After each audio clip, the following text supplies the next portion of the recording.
Hello Year 3, welcome to your next humanities lesson. Over the next couple of lessons we're going to learn about different shelters that people would have used. But before we get on to shelters, and in particular the Anderson shelter today, I've got an activity on the board you may want to try. I've just written, try to write one fact about the Blitz, evacuation, Neville Chamberlain and the air raid siren. All things we have discussed in our lessons.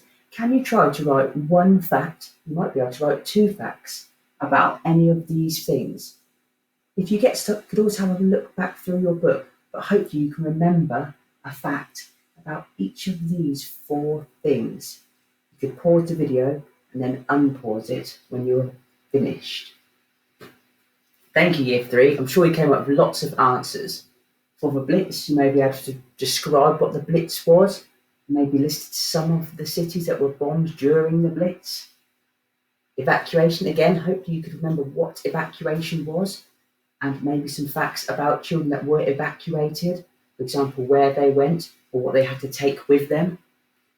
Neville Chamberlain, again, hopefully lots of people remember that Neville Chamberlain was the Prime Minister of Great Britain. And the air raid siren, again, hopefully lots of people remembered what the air raid siren sounded like and what people had to do when they heard the air raid siren.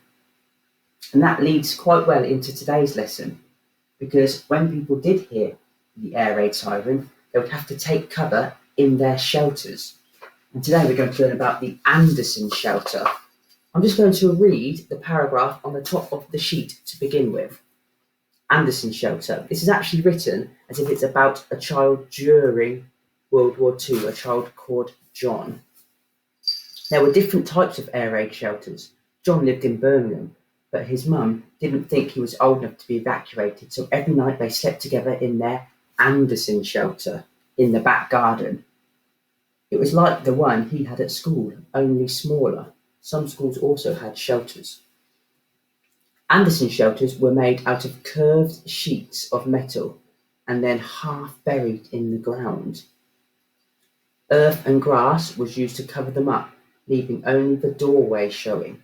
Sandbags were used to cover the entrance. A family shelter was only about the size of two large desks put together, and they were very damp, dark and noisy.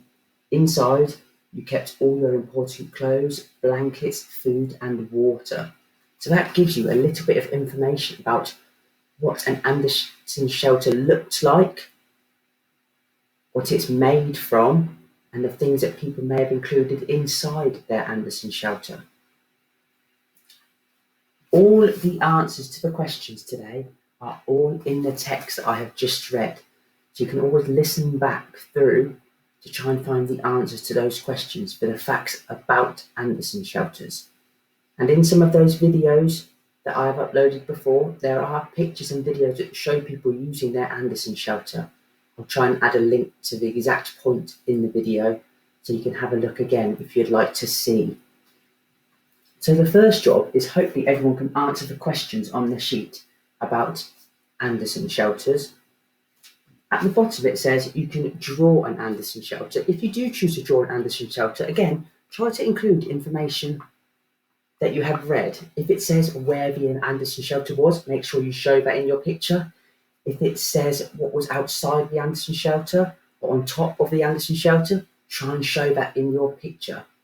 If you don't want to draw the Anderson shelter, you may, if you feel very creative, try to design your own Anderson shelter.